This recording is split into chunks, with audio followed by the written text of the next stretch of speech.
لا أؤمن إطلاقا شرعا، لا أؤمن بتلبس الجن بالإنس، وأعتقد أن هذا لا يتناسق لا مع القرآن ولا مع الشرع، وأن هذا من الأوهام الكبيرة التي للأسف قاعد تزرع في الناس باسم الدين.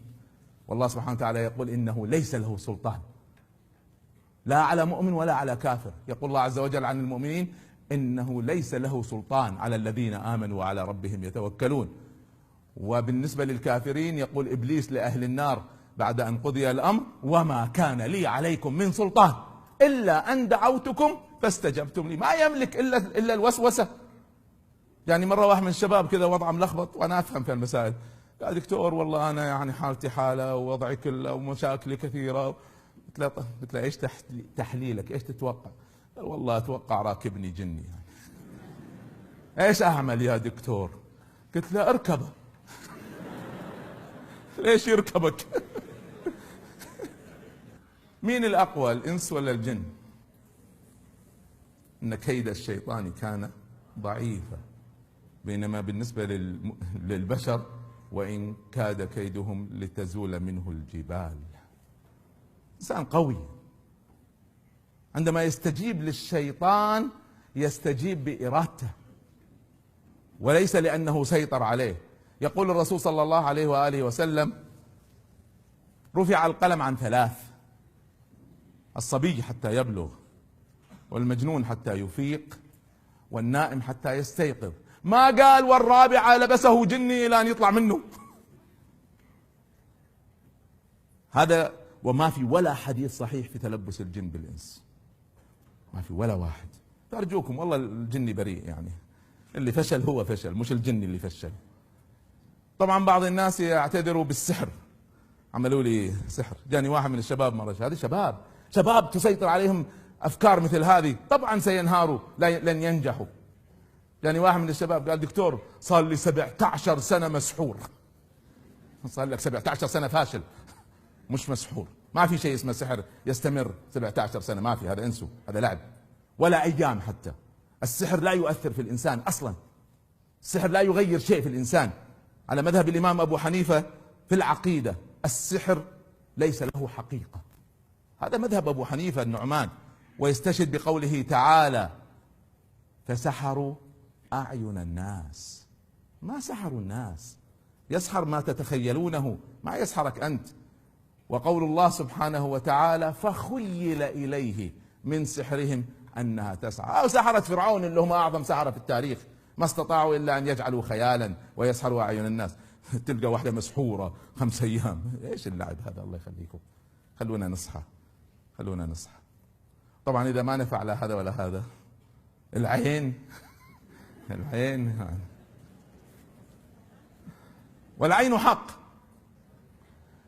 لكن لا يجوز لأحد أن يفسر أي شيء بأنه سببه العين، لأنها غيب. ولم يفسر أحد من الصحابة أي أمر بأنه سبب عين. الوحيد اللي كان يفسر بالعين هو الرسول صلى الله عليه وسلم، لأنه غيب.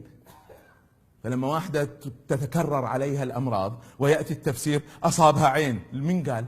يمكن أصابتها جرثومة، من قال أصابها عين؟ فلا يجوز تفسير هذه المسائل لأنها غيب. فنحن لا يجوز لنا أن نتعامل مع الغيب، فنتعامل مع واقع، نتعامل مع أمور في أيدينا، لا نتعامل مع الغيب. الغيب بيد الله عز وجل، فإن عين حق ولها أثر لكن لا ندريه. أنا أعرف كيف التليفون يشتغل، أعرف أنه يشتغل بس ما أعرف كيف يشتغل. أنا أعرف أن العين حق بس ما أعرف كيف تؤثر، ولا أفسر أي شيء بالعين لأن قد يكون له تفسير آخر. إلا أن كنت أعلم الغيب وأنا لا أعلم الغيب، وأنت لا تعلمين الغيب وأنت لا تعلم الغيب، فلا يجوز لك أن تفسر شيء بالعين. وأنا تتبعت السيرة من أكثر من 200 كتاب، وتتبعت سيرة الخلفاء الراشدين، وألفت كتاب بالتفصيل عن كل واحد منهم. 23 سنة من البعثة، و30 سنة من الخلافة، 53 سنة ذكرت العين 2 فقط. احنا كل يوم 20 مرة. هذا لعب. خلينا نصحى، الله يخليك. لن تنهض أمة طريقة تفكيرها بهذه الصورة، لن تنهض. ما راح ننهض إلا إذا أمسكنا الأمور بأيدينا. أنا عشت 17 سنة في أمريكا، ما عمري شفت واحد مسحور ولا واحد ركبه جني، بس يركبونا احنا. مفروض يركبوهم هم الكفار، احنا مؤمنين، ما حد مفروض ما حد يسيطر علينا. هذا بالنسبة لي كله لعب.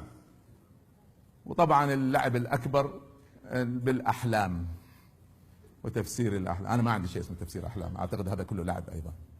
ما في شيء اسمه تفسير. لم تذكر الأحلام في القرآن إلا وذكر معها أنها أضغاث أحلام. 7 مرات ذكرت، في كل مرة هي أضغاث، أخلاط. كلمة الأضغاث يعني أخلاط ليس لها أساس. الذي ذكر هو الرؤى وليس الأحلام، وهناك فرق واضح، والقرآن يفرق، لكن احنا ما نفرق. والفرق واضح، أن الرؤية حلم يتكرر، فإذا لم يتكرر فهو حلم وليس رؤية. أما هذا استثناء فهو للأنبياء عليهم السلام. لكن عندما يتكلم القرآن عن الرؤى للأنبياء يقول إني رأيت، لكن عندما يتكلم عن بشر رأى رؤيا ما تجد إلا في حلم الملك أو رؤيا الملك. ماذا قال؟ قال إني رأيت ولا إني أرى؟ إني أرى. على كل حال، ليش